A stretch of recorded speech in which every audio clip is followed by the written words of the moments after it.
o joker kung tawagin. Sa purpose, ikaw yung pinakamatao sa atin. Ikaw yung masasabi kong palagi nasabay sa pantitrip namin at sa trip namin lagi nasakay. Ikaw yung kadalasan na aming pagtatawanan. Trip namin palagi ay ang iyong pangangatawan. Ikaw rin yung parang baliw-ino pag kumpleto tayo, pero di mo maiwasang mahiya sa mga tao, diba? Ikaw rin yung nagpauso nung Spartan o mananagyak sa tuwing naihi tayo. Tapos yung salitang yun, pag sa'tin ay may huhugot, kakailahan mong taglay-ligaya sa'tin ang siyang dulot. Tapos, iba ka rin makisama kung anong meron ka. Gusto mo meron rin ang barkada, kaya sana wag kang magbago. Lagi mong tatandaan, pagkakaibigan natin apat lalong tatatagpayan.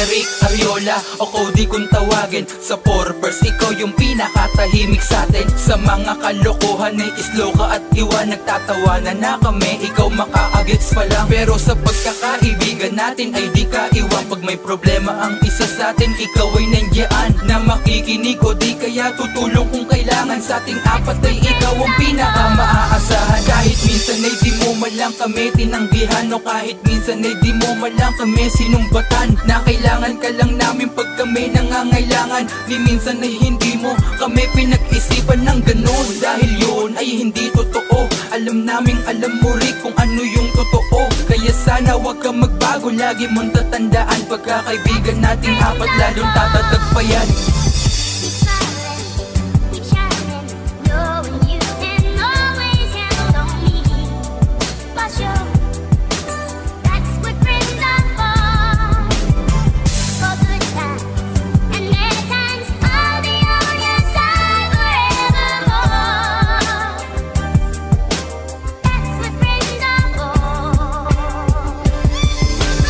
Jason Mortel o Maharot kung tawagin. Sa purpose, ikaw yung pinakamaangas sa'tin. Pag nagbiro ka merong kasamang pananakit, kasi ikaw yung tipo na sa simbahan lang mabait. Ikaw naman yung kasama ko lagi sa mga trip, sa kalsada, sa tambayan o kahit maging sa jeep. Wala tayong pinipiling lugar kapag tayo'y tinopak. Barahan lagi tayo pag tayo ang magkausap. Ikaw yung pasimuno ng paghila sa leeg, ganun yung paraan mo pag kami iyong isasagip. Pag ika'y nananahimik, yun ay nakakakaba. Biglaan kang nanununtok at yun ay nakakadala. Pero pagpapahalaga mo sa amin ay aming dama. Magkakapatid na nga ang turing mo sa'tin, diba? Kaya sana wag kang magbago, lagi mong tatandaan, pagkakaibigan natin apat lalong tatatagpayan.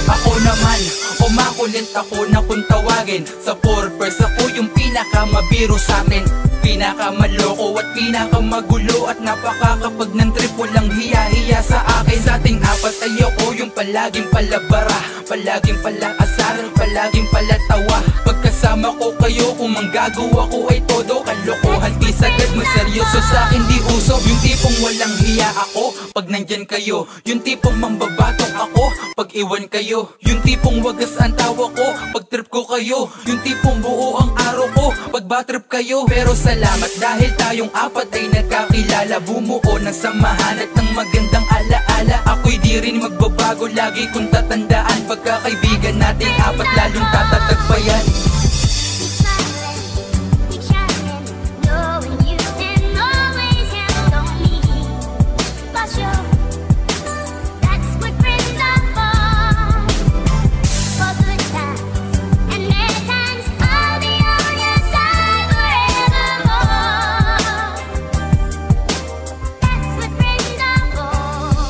Tayong apat ay ay mananatiling apat hanggang dulo. Palaging buo kahit pa na magbawasan pa tayo. Mahalaga mga pinagsamahan natin, kailanman din na mabubura.